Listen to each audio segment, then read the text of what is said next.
Online stars, offline strangers. I bet that sounds a little familiar, right? It's this weird disconnect we sometimes see, and it actually points to a huge shift in how we all communicate. I mean, you see someone online and they're just on fire. Witty, charismatic, totally confident. But then you meet them in person and that energy is just gone. So what is going on here? Is this some kind of social weakness, or are we just watching the next phase of human connection unfold? To really get to the bottom of this, we have to start with the world these younger generations grew up in. And look, this isn't just about a few new apps on a phone. We're talking about a completely different communication ecosystem from day one. And here's a really crucial distinction we have to make. According to Pew Research, Gen Z sort of remembers a time before social media was everything. They got a little taste of it. But for Gen Alpha, well, as McCrindle research points out, there was no before. The digital world isn't some place they visit, it's just the world they've always known. And this is a massive, massive shift. We're not just talking about a social trend. Big organizations like the OECD confirm that this has basically rewired everything, from the way we learn in school to how we make friends. It's a total game changer for daily life. So, this brings us right to the heart of the issue for a lot of people, this idea of an in-person skill gap. Let's actually unpack what that really means. It's really as simple as practice makes perfect.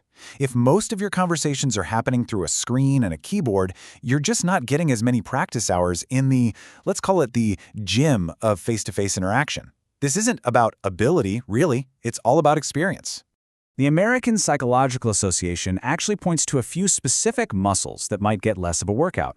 Things like reading all those little nonverbal cues in someone's body language, or navigating the natural back and forth of a live conversation, or, just thinking on your feet under pressure.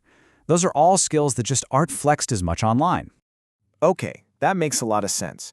But is a lack of practice in one area really the full picture here? Or is it possible we've been looking at this from the wrong angle? I think so, because while one set of skills was maybe getting a little less attention, another incredibly powerful set of skills was being absolutely mastered. Let's talk about the hidden superpower, being completely fluent in the language of the digital age. And this isn't just some social quirk. The World Economic Forum sees this as a critical skill for the future of work. And why wouldn't they? Our entire global economy pretty much runs on remote teams and instant information now. So what some people might see as a weakness is actually a massive professional strength. We're talking about some serious skills here. The ability to get complex ideas across with incredible speed. The knack for adapting to brand new online platforms almost overnight. And maybe the most important one, being an expert at working together with people in completely virtual spaces. That's a skill that's more valuable now than ever before. For Gen Alpha, it's not just a skill, it's an instinct. So here's the most important point. We're not looking at a better way or a worse way of communicating. We're looking at a fundamentally different style, one that's been perfectly optimized for a different kind of world. Just think about it for a second. Face-to-face talks depend on body language and tone of voice, right? They demand that you think and react in real time. Digital communication, though, is all about speed, efficiency, getting to the point, and it often lets you think for a minute before you respond. They just demand completely different things from our brains. So, let's bring it all together.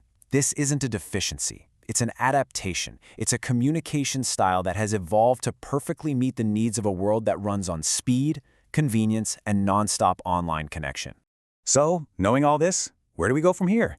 The point isn't to pick a side and say one style is the winner. The real goal is to figure out how we can get the best of both worlds. Yeah, the way forward is not about pointing fingers or criticizing. It's about building a bridge. It's about finding ways to strengthen those real-life communication skills while also appreciating and valuing the incredible power of digital fluency. The reality is, we need both. So the real question I want to leave you with is this. In our schools, in our workplaces, and just in our everyday lives, how can we intentionally build that bridge? How do we blend the amazing efficiency of digital skill with the irreplaceable depth you can only get from real-world human connection?